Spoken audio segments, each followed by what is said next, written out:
Olá, meus amados irmãos, em nome de Jesus, mais uma oportunidade que Deus está nos dando de a palavra ser mencionada, a palavra do Senhor ser mais um dia mencionada. Então, dando continuidade no livro de 1 Coríntios, vamos dar sequência no capítulo 3, aonde o Senhor vai falar grandemente com todos nós.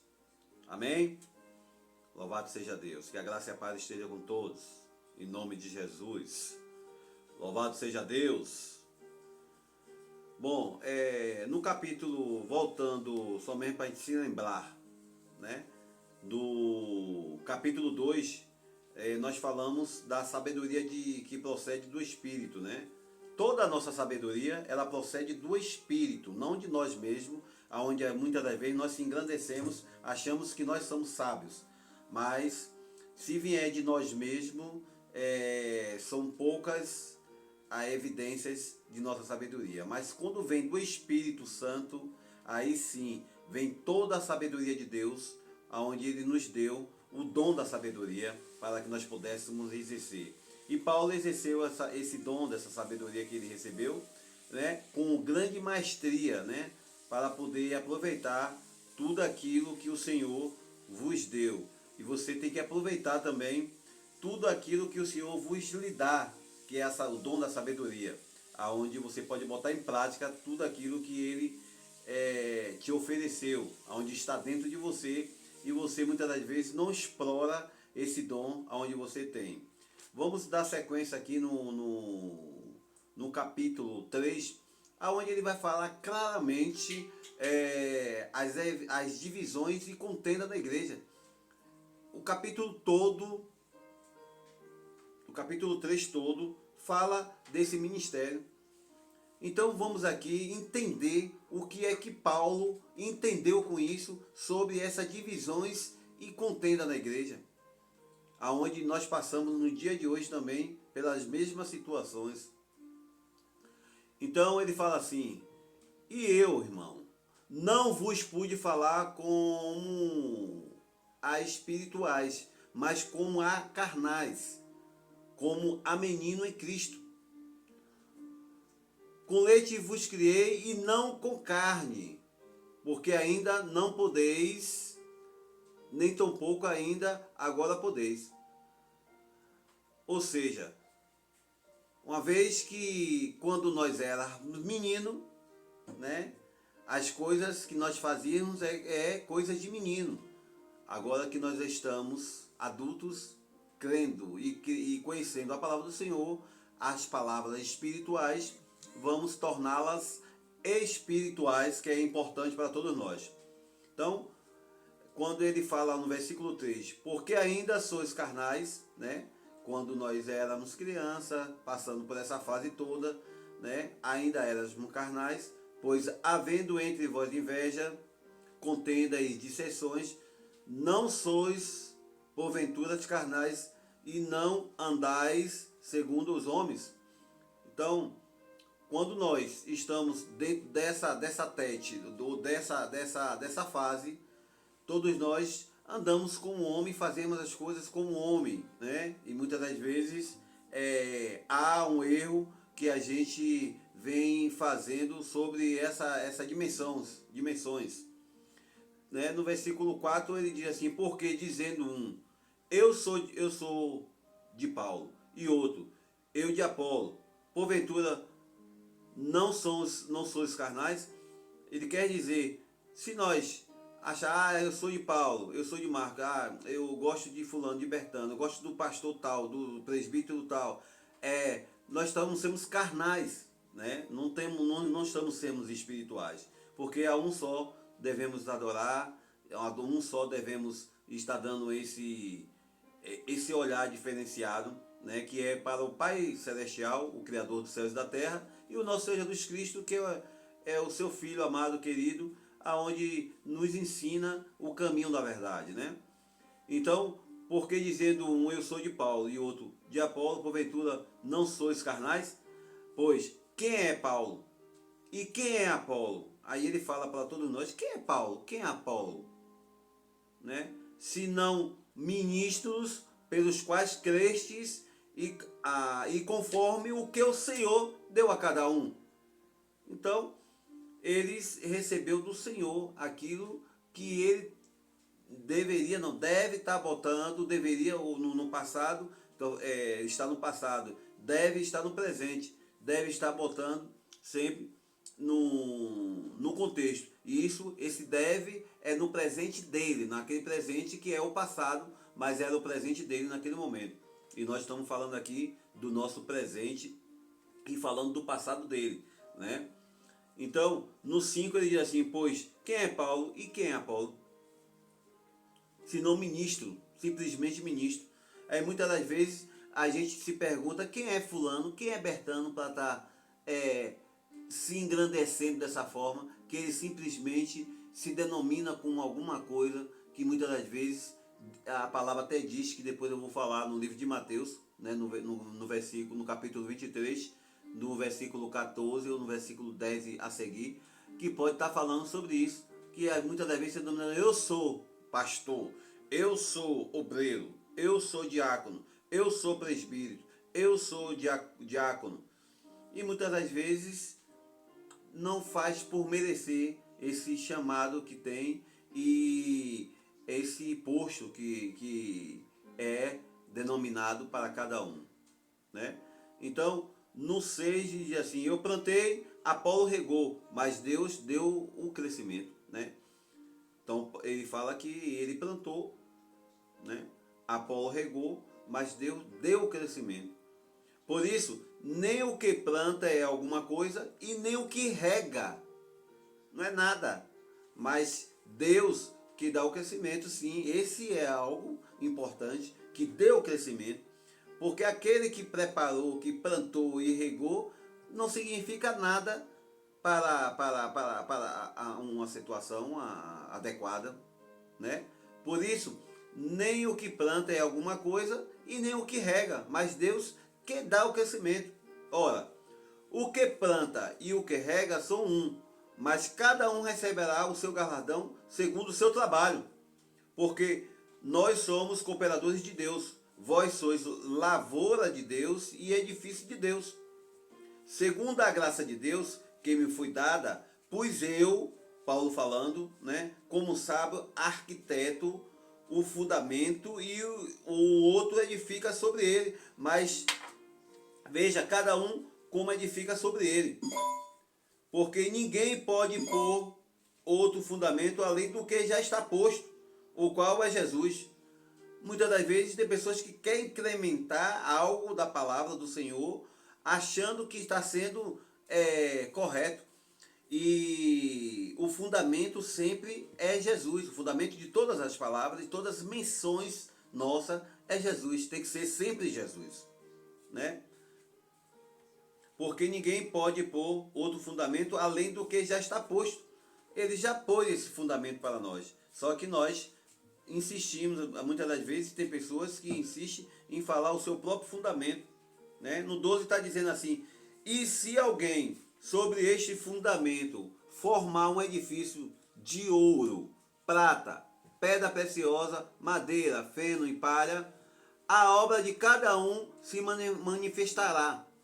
Na verdade, o dia a declarará, porque pelo fogo será descoberta e o fogo proverá qual seja a obra de cada um. Ou seja, aquilo que é verdadeiro, ele vai passar pelo fogo e não vai ter abalo nenhum.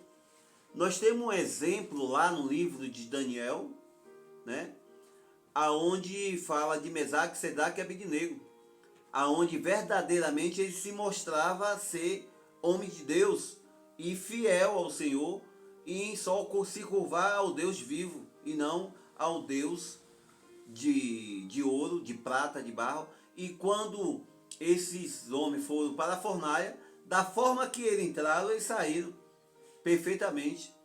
Mas aquilo que se difunde, né, o ouro e a prata, ele se difunde quando ele entra no fogo ardente. Então, nós temos que estar com esse parâmetro de ser verdadeiro, de ter a palavra em si e de ter o discernimento correto e a fidelidade com Deus, para que a gente possa estar passando pela prova de fogo. E passando por essa prova de fogo, todos nós vamos sair da mesma forma que entrou, ou seja, nada vai nos atingir, nada vai nos tocar, nada vai nos derreter, nada não vai fazer nos desanimar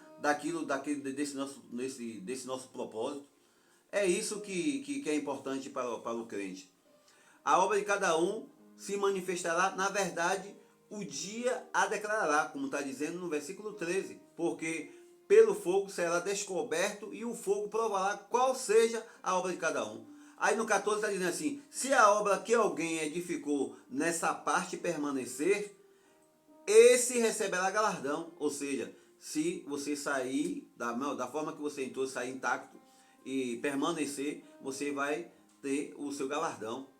Se a obra de alguém se queimar, sofrerá perda, mas o tal será salvo, todavia, como pelo fogo.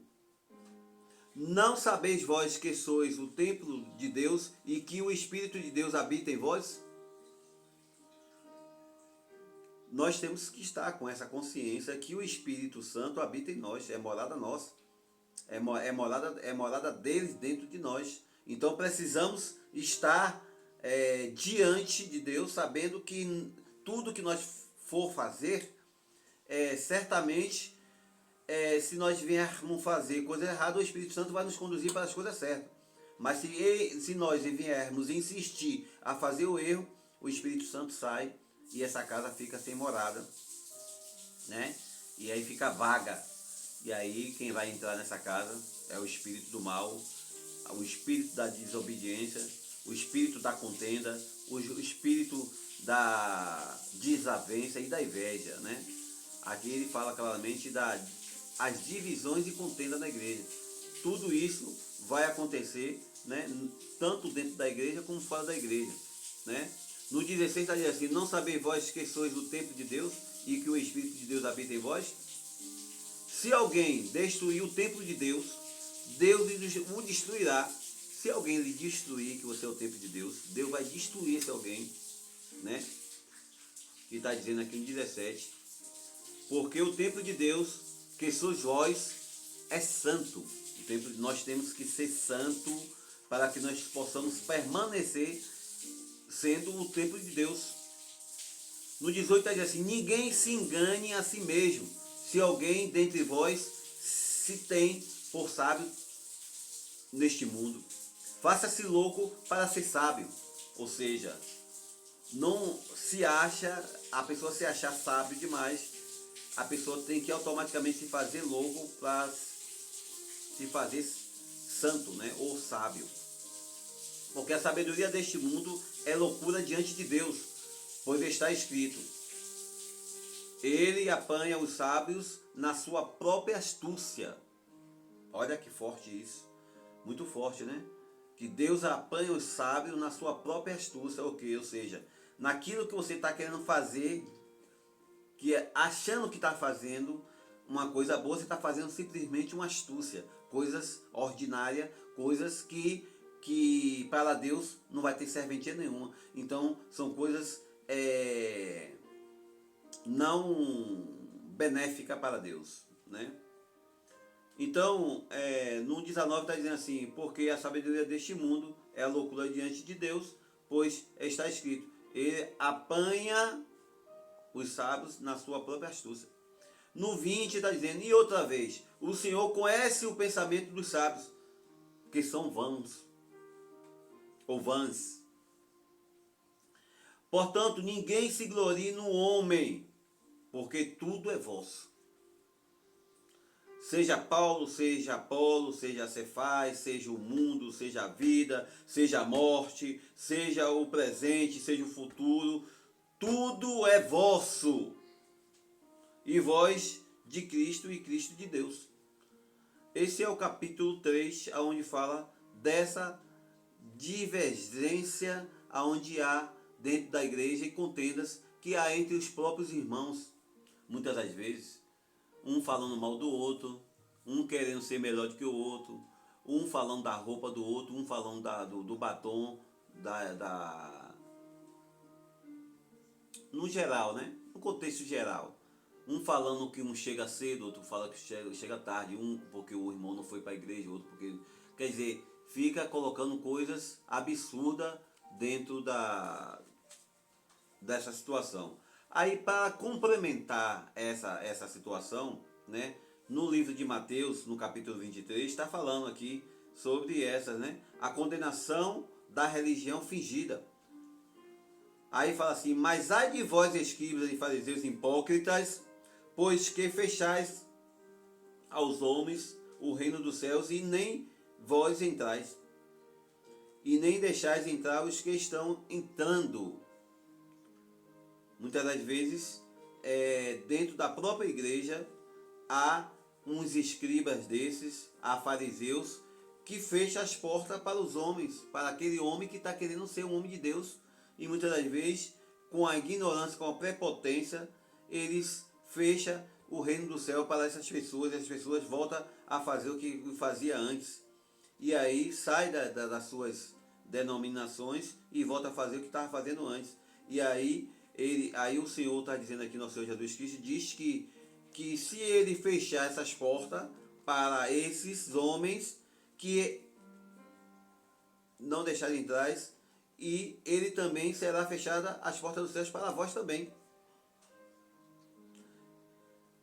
Ai de vós, escribas e fariseus hipócritas, pois que devorais a casa da viúva. Que devorais a casa da viúva, sob pretexto de prolongar as orações. Por isso, sofreis mais rigorosos juízos. Ai de vós, escribas e fariseus hipócritas, pois que percorreis ao mar e a terra para fazer o prosélito, e depois de o terdes feito, a fazeis filho do inferno 2 vezes mais do que vós. Ai de vós, condutores cegos, pois que dizeis: qualquer que jurar pelo templo, isso nada é, mas o que jurar pelo ouro e o templo, esse é devedor. Insensatos e cegos, pois qual é o maior, o ouro ou o templo, que santifica o ouro? Aquele que jurar pelo altar, isso nada é, mas aquele que jurar pela oferta está sobre o altar, esse é devedor. Insensato e cego, pois qual é o maior, a oferta ou o altar, que santifica a oferta? Portanto, o que jurar pelo altar, jura por ele e por tudo o que sobre ele está. E o que jurar pelo templo, jura por ele e por aquele que nele habita. E o que jurar pelo céu, jura pelo trono de Deus e por aquele que está sentado nele. Ai de vós, escribas e fariseus hipócritas, pois que dizimas hortelã e endro e cominho, e desprezais o mais importante da lei, o juízo. A misericórdia, a fé, deveis, porém, fazer essas coisas sem omitir aquelas. Ou seja, muitas das vezes tem pessoas que dizimam na igreja, mas por achar que está dizimando na igreja, acha que está fazendo tudo.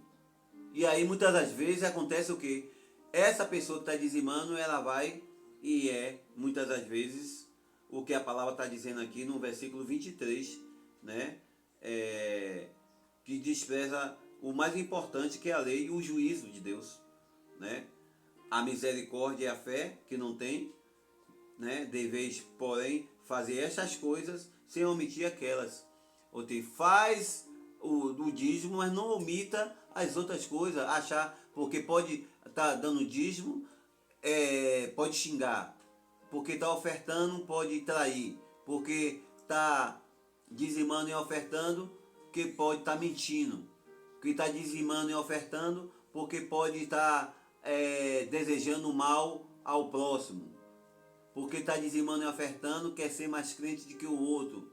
Então, não existe isso, porque dizimar e ofertar, ser mais do que alguém. A palavra do Senhor está dizendo aqui, que ai daquele que fizeres isso e descumpriu o mais certo, que é o juízo, a lei, né? Isso aqui, a palavra está falando aqui no livro de Mateus, que o livro de Mateus está dentro da lei judaica ainda, né? Está dentro da lei de Moisés. né, esse livro de Mateus se refere ainda a essa antes da cruz, né, onde a gente está se referindo o tempo todo, que é após a cruz, né, onde o Senhor, nosso Senhor Jesus Cristo, derramou o sangue por todos nós, foi abolido a lei judaica e tudo aquilo que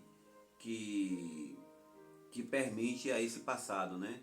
E aqui está falando sobre isso aqui, que tudo isso aqui fala de dízimos e oferta, hipocrisias, né? Dizimar o de hortelã e desprezai o mais importante, que é a lei.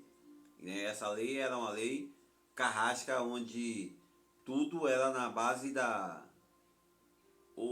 morte ou de uma punição severa, muitas das vezes, que muitas das vezes pessoas não aguentavam e morria da mesma forma, né? Mas louvado seja o nome de Jesus. Aí ficou mais um entendimento da palavra do Senhor, né? O capítulo 3 de 1 Coríntios e uma menção aqui de Mateus 23. Quem quiser acompanhar o Mateus 23 para entender mais, né? Onde ele está falando.